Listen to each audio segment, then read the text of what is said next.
The name is clenbuterol and it is not a steroid. So clenbuterol के बारे में बहुत सारी क्वेरीज आई हैं, क्वेश्चंस आए हैं और आज हम उसी को डिस्क्राइब करेंगे, उसी के बारे में बात करेंगे। आप सब जानते होंगे कि ये फैट बर्निंग के लिए यूज़ किए जाने वाला एक ड्रग है और इस वीडियो को बनाने का मेरा मकसद ये नहीं है कि मैं ये कह रहा हूँ कि आप इसे यूज़ करिए फैट बर्निंग के लिए, बल्कि मेरा मकसद ये है कि आप इसके बारे में ज़्यादा से ज़्यादा जानकारी लीजिए और आपको कोई गलत इन्फॉर्मेशन कहीं से ना मिले और आपको कोई साइड इफ़ेक्ट ना हो, कोई प्रॉब्लम ना हो। यही मैं चाहता हूँ अपनी इस वीडियो में आपको बताना। दोस्तों एक और इम्पॉर्टेंट बात मैं आपको बताता हूँ, वो ये है कि आप प्लीज़ सब्सक्राइब करिए, लाइक करिए, शेयर करिए मेरे वीडियोस को, क्योंकि मेरे को वो मोटिवेशन अभी नहीं मिल पा रहा है जिसकी मैं उम्मीद कर रहा था आप लोगों से। So please keep sharing my videos. और अब हम अगेन चलते हैं अपने वाइट बोर्ड की तरफ, जहाँ मैं आपको एक्सप्लेन करके बताऊँगा क्लेम्ब्यूट्रॉल के बारे में। मैं वाइट बोर्ड इसलिए यूज़ करता हूँ क्योंकि यहाँ पे इंफॉर्मेशन आप देख सकते हैं, important chemical structure, chemical names आप नोट कर सकते हैं और आप अपनी खुद के उससे अपनी डोजेज, अपनी खुद की जो भी आप डिज़ाइन करना चाहें अपने लिए, वो आप डिज़ाइन कर सकते हैं। क्लेम्बेट्रॉल, जैसा कि मैंने आपको पहले बताया, it is not a steroid but a beta 2 sympathomimetic and central nervous system stimulant, यानी कि आपके सेंट्रल नर्वस सिस्टम को स्टिमुलेट करता है। कैसे करता है वो हम अभी देखेंगे। अब सिम्पैथोमेटियाटिक का क्या मतलब है? सो एक ऐसी ड्रग जो आपके सिंपैथेटिक नर्वस सिस्टम को प्रमोट करती है बाय स्टिमुलेटिंग सिंपैथेटिक नर्व्स।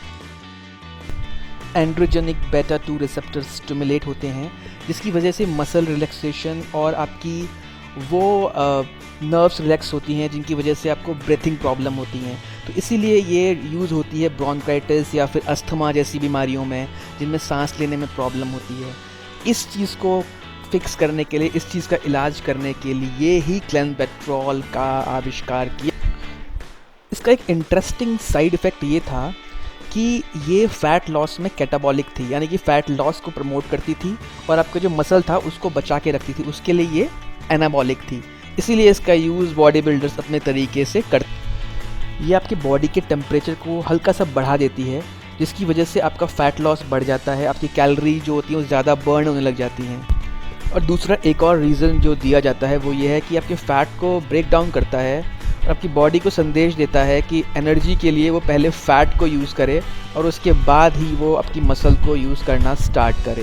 तो ये भी एक इंटरेस्टिंग फैक्ट है क्लेम्बेट्रॉल के बारे में। इसकी यूनिट है माइक्रोग्राम। बिगिनर्स 20 से लेकर 40 तक यूज़ कर सकते हैं। जो प्रो बॉडी बिल्डर्स हैं वो 60 से लेकर 100 या उससे ऊपर चले जाते हैं और फीमेल्स इसको 10 से लेकर 30-40 तक यूज़ कर सकती हैं।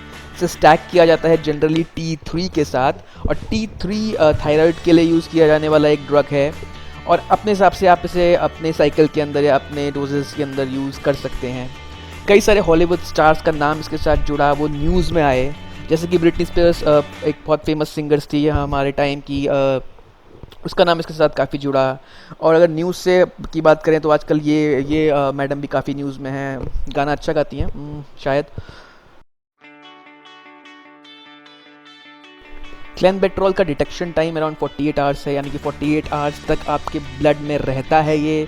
और कई लोग इसे यूज़ करते हैं 2 वीक्स ऑन 2 वीक्स ऑफ, या फिर 2 दिन ऑन 2 दिन ऑफ, क्योंकि साइड इफ़ेक्ट्स खतरनाक हैं। 6 से 10 वीक तक आप इसे यूज़ कर सकते हैं।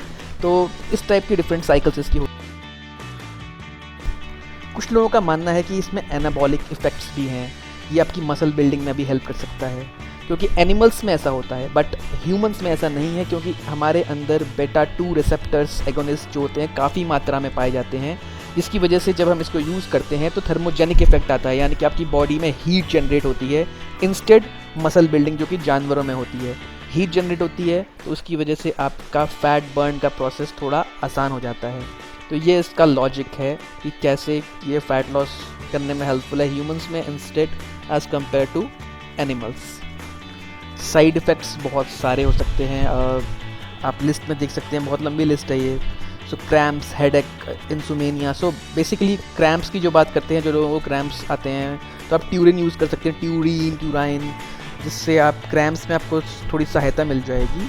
लेकिन अगर हम इंसोमेनिया यानी कि आपको नींद आने में प्रॉब्लम हो सकती है, आपको एक्सेसिव स्वेटिंग, बहुत ज़्यादा पसीना आएगा, इसकी वजह से आपको वॉमिटिंग आने को होगी, आपको टेंशन बढ़ सकती है, और मेन जो प्रॉब्लम इसके साथ होती है वो है हार्ट बीट आपकी बढ़ जाती है। आपको शायद ऐसा फील होगा कि आपको हार्ट अटैक आने वाला है, आप शेक करेंगे, आपके हाथ बहुत बुरी तरीके से, आप शायद अपना नाम भी ठीक से ना लिख पाएँ, आपको ऐसे साइकोलॉजिकल इफ़ेक्ट्स भी होंगे।